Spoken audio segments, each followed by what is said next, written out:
Hey everybody, Jen from Abby's Attic here. So I am going to show you today how to explore the contents of your new pattern. I just randomly grabbed this out of our inventory of oldish patterns. This is a 2009 Simplicity, and it's a dress, tunic, tank top. It's got a little belt. I mean, you guys can see that.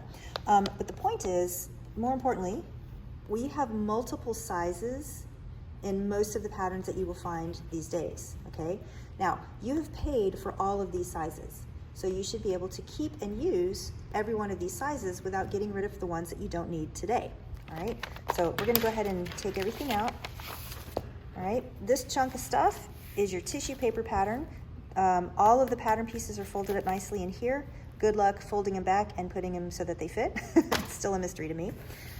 This is your newsprint instructions, diagrams, layout information, vocabulary, glossary, etc., etc. Comes in multiple languages a lot of times. This is in Espanol. So we'll set that aside for now. What I'm trying to show you today, though, is how to find the pattern pieces that you need and then find the size that you need, okay? So let's start with, holy cow, this is a lot of paper. All right, I'm just gonna use a short sleeve piece. Here we are. All right, so I'm gonna use sleeve piece number 13. Okay, there's piece number 13. It is a sleeve for style C of this dress, which happens to be this guy. Okay, so it's a short sleeve version of this dress. And it also tells us to cut two pieces because you do have two arms, so each arm needs a sleeve. Here are the sizes that are available for this pattern here. Again, multiple languages. And this is your crane line, which we cover in another video. These are your notches. Double notches always mean back, because if you look closely at this, let me do it so it's right sides up, this looks like the letter B. B for back. Pretty handy, right? That means that this single notch is the front of the sleeve. And believe it or not, sleeves are not symmetric. Your body is not really symmetric. Even if you like it to be, it's totally not.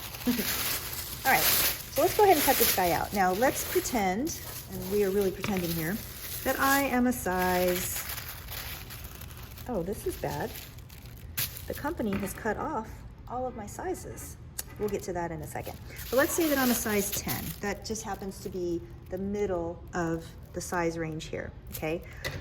I'm gonna start cutting all the way around the exact shape of my pattern piece without cutting into any lines, without losing any sizes, okay? Now, when you're cutting, whether it's paper or fabric, you should always cut in such a way as to be comfortable.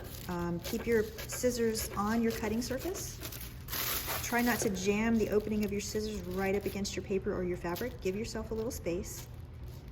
Hold your scissors straight up and down, i.e. vertically, okay? Keep trimming.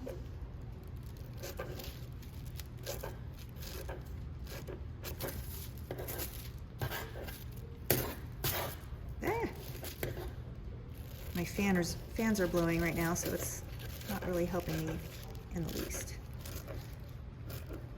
Okay, well, with this little extra bit, I'm gonna actually tape this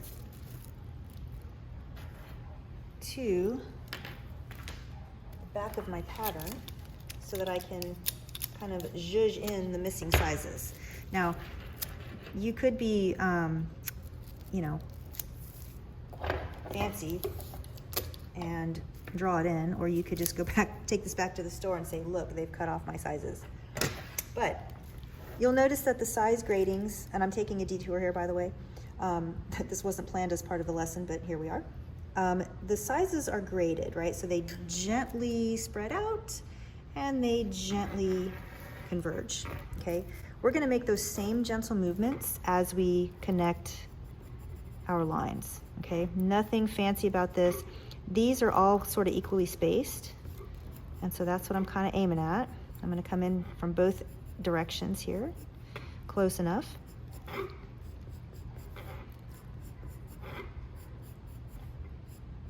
Sorry for the wiggly camera, you guys. All right, I'm happy with that. We'll call that a day. Okay, so let me just tidy this up.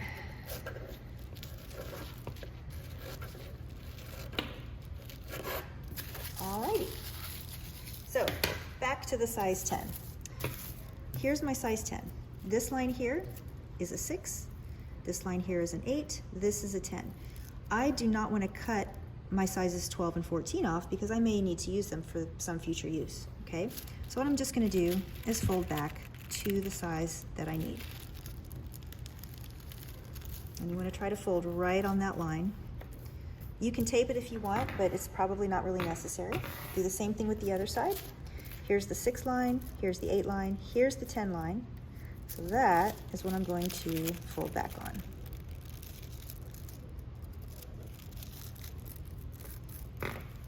And I'm happy with that too. Now, that's easy to do when you have a straight line to fold. But if you have a curve to deal with, and you will because you are not angular, you have curves, even if you think you don't, they're there. So you want to cut actually into each of the curved edges. So you're gonna make a bunch of little wedgy flat, pieces, okay? Here's what I mean by that. I'm just gonna go ahead and cut all the way through to the size 6. That way if I ever need another size, I've got it covered. So I'm gonna start snipping here. And my snips are going crosswise or perpendicular to the size that I'm ending up at. I'm not cutting at an angle like this. I'm cutting straight on, okay? So cutting straight to the 6. I'm just gonna take little snips all the way around, even through the sizes that I just stitched. Ooh, I'm even going through this, to the sleeve, and that's okay too. It'll make sense in a second. Now, I'm just making snips. I'm not actually removing any of my pattern pieces.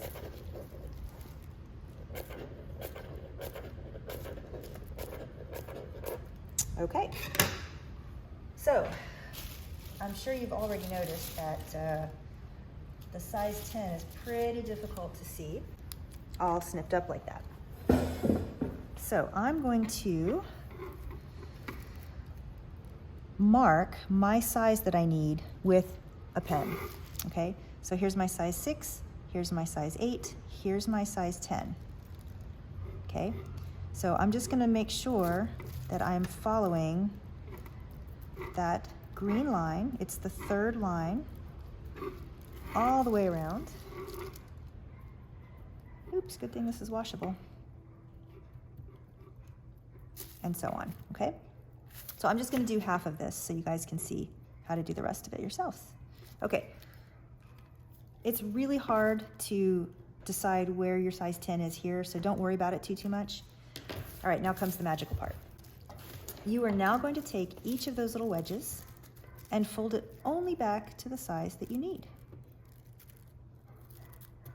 You still have all of the sizes at your disposal.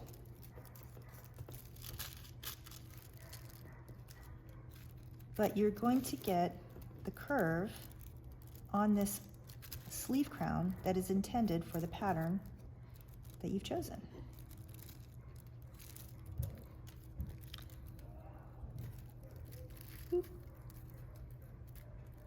I think I've had too much coffee today. All right. So that's the idea.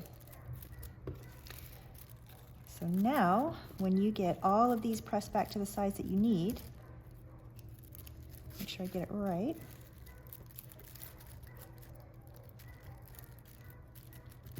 You have the perfect curve to start sewing.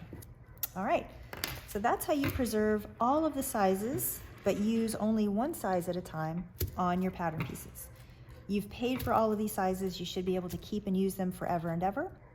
You can tape these down, but I wouldn't recommend it. When you get to pin this to your fabric, just go ahead and pin through each of your little wedges, and that'll keep things nice and tidy. And yeah, that's it. So I hope you enjoyed it. I hope you learned something today. Come by and see us, 2250 Thousand Oaks, Suite 208, San Antonio, Texas. And we are here to help you. So if you want to sew something or learn anything, we're the place. Have a great day.